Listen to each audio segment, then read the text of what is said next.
Welcome to 3 and 3. My name is Jason Weaver. Today we're going to be talking about tools of the Federal Reserve, world interest rates, and components of the bond index. So tools of the Federal Reserve. So the Federal Reserve has many tools in order to provide liquidity and stability to the financial markets. Among those, and the four most common, are the open market operations. This is the buying and selling of government securities.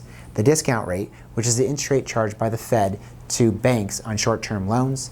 The reserve requirements, which is the portion of actually bank deposits that are required to be held in their vault, and the overnight reverse repurchase agreement.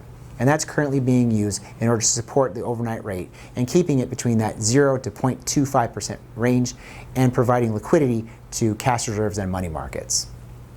And as you can see by this chart, the overnight reverse repurchase agreement is at about $1 trillion in actual purchases that the Fed has been doing. So they've been using it quite extensively here in the last couple months. So world interest rates. So global interest rates are historically low. And of the advanced economy, the U.S. is actually the highest interest rate in the world. And it's been quite stable now for the last 3 months. Global central banks will continue to monitor these interest rates and may change them based upon, again, inflation, growth, and the spread of COVID.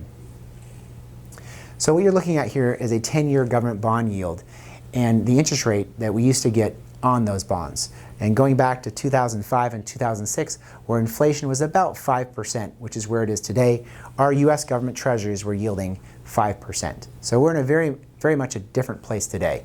U.S. interest rates right now are about 1.6% in June, and they've actually dropped now to about 1.25%.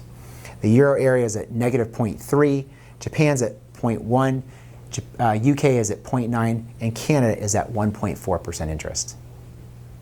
So this is the Bloomberg Central Bank Outlook and looking at interest rates, the overnight rate going into 2022.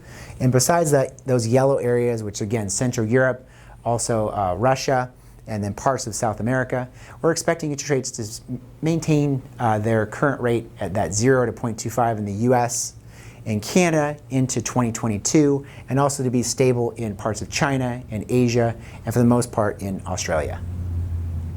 So components of the bond index. The AG is the broad-based index, and that tracks, for the most part, investment grade and fixed rate taxable bond securities.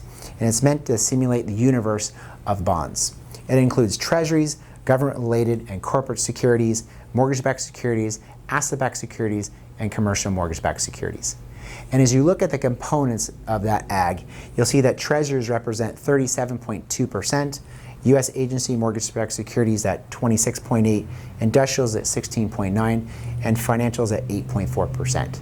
So for the most part, treasuries now represent almost 40% of the index, and those interest rates are historically low. So if you're looking for more interest in your portfolios, you're probably going to need to be looking outside the AG index. Thank you for joining us for 3 and 3.